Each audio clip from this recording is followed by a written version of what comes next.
मुझे जब जब पार्लियामेंट में बोलने का मौका मिलता है, मैं जनता के मुद्दे उठाता हूँ और शायद ऐसे टॉपिक्स उठाता हूँ जिसे आम तौर पर संसद में नहीं उठाया जाता है। लेकिन क्या जनता के मुद्दे उठाना, पब्लिक इश्यूज पे बात करना कोई अपराध है? क्या मैंने कोई गुनाह कर दिया, कोई गलती कर दी? Have I done something wrong? ये सवाल आज मैं इसलिए पूछ रहा हूँ क्योंकि आम आदमी पार्टी ने राज्यसभा सेक्रेटेरिएट को ये कहा है कि राघव चड्ढा के पार्लियामेंट में बोलने पर रोक लगा दी जाए।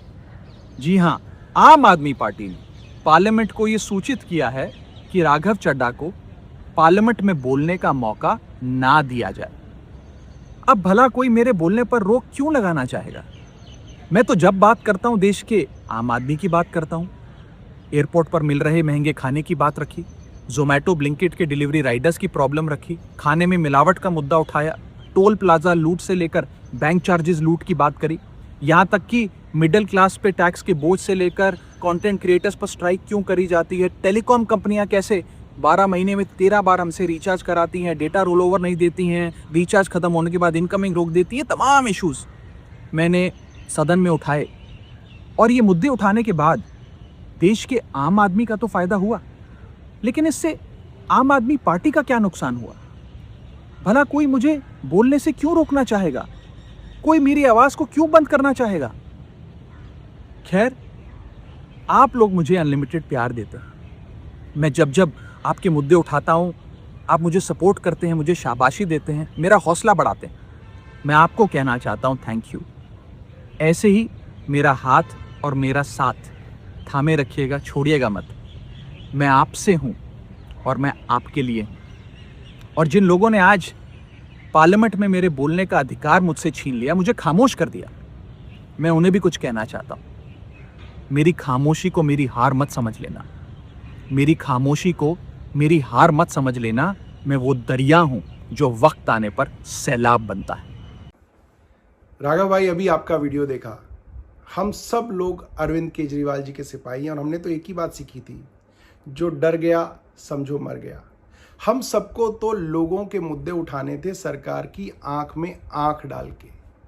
पिछले कुछ दिनों में हमने देखा, जो भी कोई सीरियस मुद्दे सरकार के खिलाफ उठाता है, सरकार से प्रश्न पूछता है, लोगों की बात करता है, सरकार डिक्टेटर की तरह उसको तमाम सोशल मीडिया पर बैन कर रही है। चाहे वो ट्विटर हो, चाहे वो फेसबुक हो, चाहे वो यूट्यूब हो, सब जगह बैन किया जा रहा है। FIR दर्ज कराई जा रही हैं, मुकदमे किए जा रहे हैं। सरकार को इससे कोई फर्क नहीं पड़ता कि कोई सॉफ्ट PR अपनी पार्लियामेंट में करे, क्योंकि पार्लियामेंट में एक छोटी सी पार्टी का बड़ा लिमिटेड टाइम होता है। उसमें अगर कोई समोसों की बात उठा रहा है तो उससे ज़रूरी है कि देश के बड़े मुद्दों की बात उठाएं। पूरे देश में हमने देखा, हर राज्य में चुनाव से पहले सही लोगों के वोट काटे जाते हैं और नकली और झूठे वोट बना के सरकार पूरी बेईमानी के साथ सिस्टम पे कब्जा करके चुनाव जीत रही है। वेस्ट बंगाल में भी यही हो रहा है। अभी सारे विपक्षी पार्टियों ने CEC को इम्पीच करने के लिए मोशन लाना चाहा, आपने उसको साइन करने से मना कर दिया। जब भी कोई मुद्दा हो जिसके ऊपर अपोजिशन वॉकआउट करती है, आप वॉकआउट नहीं करते हैं। पिछले कई अरसे से मैंने देखा, आपने कोई भी मुद्दा सदन में नहीं उठाया जिसमें आपने प्रधानमंत्री या भारतीय जनता पार्टी की सरकार से प्रश्न किया हो। ऐसे डर की राजनीति कैसे चलेगी? हम लोगों को पंजाब के मुद्दे उठाने हैं, जहां से आप चुन के आते हैं, आप वो मुद्दे भी उठाने से घबराते हैं। अभी गुजरात में पार्टी के करीब 160 कार्यकर्ताओं को झूठे मुकदमों के अंदर उनके ऊपर FIR दर्ज की गई, कईयों को गिरफ्तार किया गया, आप उस पर भी चुप रहे। तमाम नेता हमारे जेल में थे। अरविंद केजरीवाल जी को बतौर चीफ मिनिस्टर सरकार ने एक झूठे मुकदमे में गिरफ्तार कर लिया। आप उस समय भी जो है देश में नहीं थे, आप कहीं जाके छिप गए।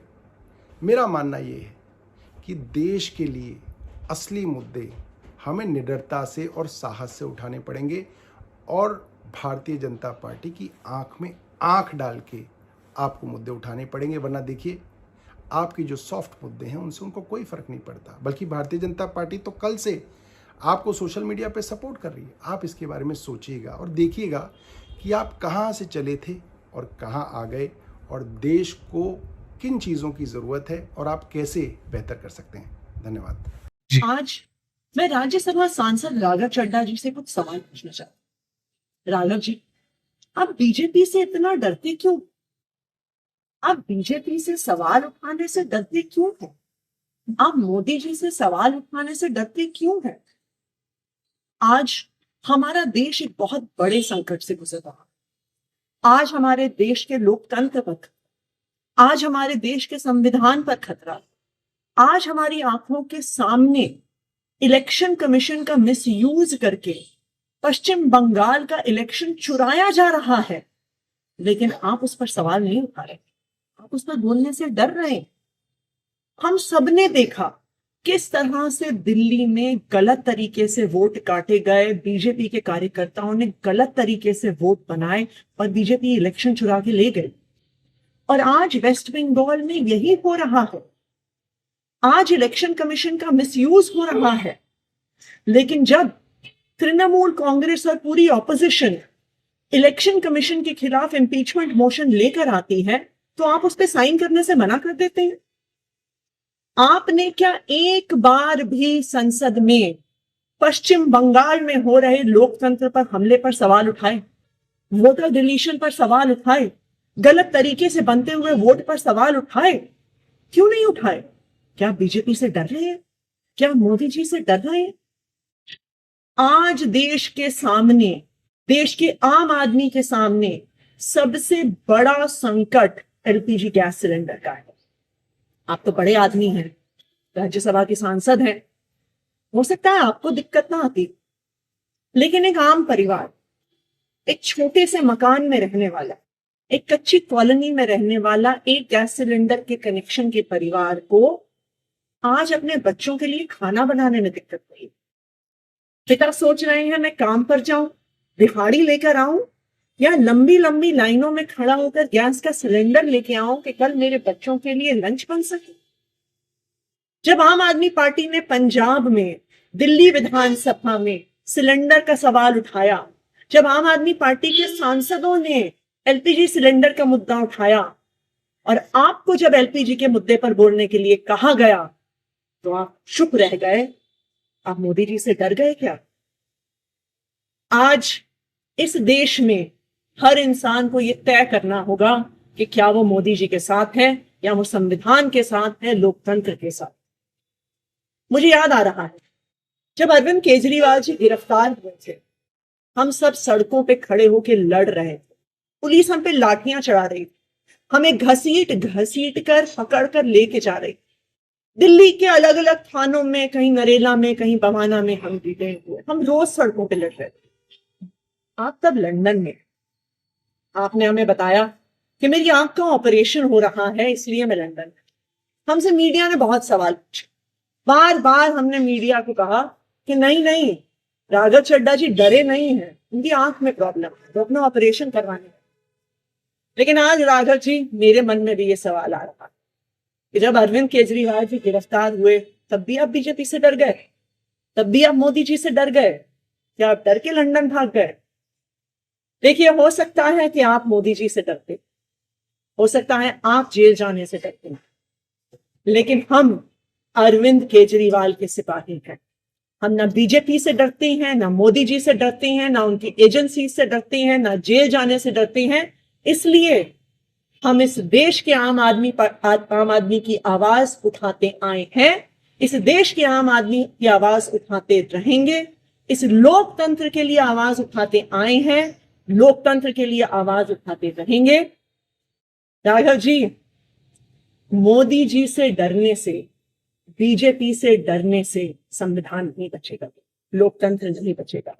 आज आपको यह तय करना है कि क्या आप संविधान के साथ हैं या मोदी जी के साथ। जैन साथियों, राघव का एक वीडियो आया है, मैं उसके संबंध में यह कहना चाहता हूं कि हम लोग अरविंद केजरीवाल के सच्चे सिपाही हैं और अरविंद केजरीवाल से एक ही बात सीखी है, निडरता, हिम्मत, साहस के साथ लड़ना और संघर्ष करना। लेकिन बड़े अफसोस के साथ यह कहना पड़ रहा है कि देश के तमाम मुद्दों पर जब सीईसी के खिलाफ प्रस्ताव आता है, आप साइन नहीं करते। पश्चिम बंगाल में लोगों के वोट के अधिकार छीने जा रहे हैं। दिल्ली में हम लोगों ने देखा किस तरीके से चुनाव आयोग का दुरुपयोग हुआ। पंजाब का मुद्दा होता है, उस वक्त आप खामोश रहते हो, नहीं बोलते हो। मोदी के खिलाफ आवाज नहीं निकालते हो। तमाम वो मुद्दे जो जनहित के हैं, देश से जुड़े हुए हैं, पार्टी से जुड़े हुए हैं, पार्टी के कार्यकर्ताओं से जुड़े हुए हैं। गुजरात में पार्टी के कार्यकर्ताओं को पीटा जाता है, मारा जाता है, उस पर नहीं बोलते।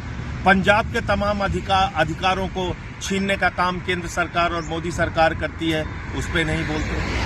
तो ये बहुत सारे मुद्दों पर वॉकआउट करने का मामला आता है, उस समय वॉकआउट नहीं करते। तो ये तमाम चीजें हैं जिसका जवाब देश आपसे चाहता है, लोग आपसे चाहते हैं।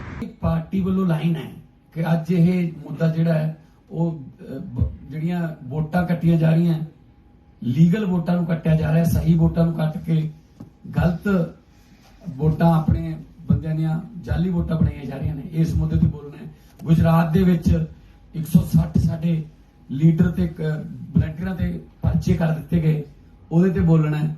ਪੰਜਾਬ ਦੇ ਵਿੱਚ ਕਿਵੇਂ ਇਹ ਜਿਹੜਾ ਧਰਮ ਤੇ ਜਾਤੀ ਦੀ ਲੜਾਈ ਕਰਾਉਣ ਦੀਆਂ ਕੋਸ਼ਿਸ਼ਾਂ ਕਰ ਰਹੇ ਨੇ, ਉਹਦੇ ਤੇ ਬੋਲਣਾ ਹੈ। ਇਹ ਮੁੱਦਾ ਚੱਕਣਾ ਹੈ।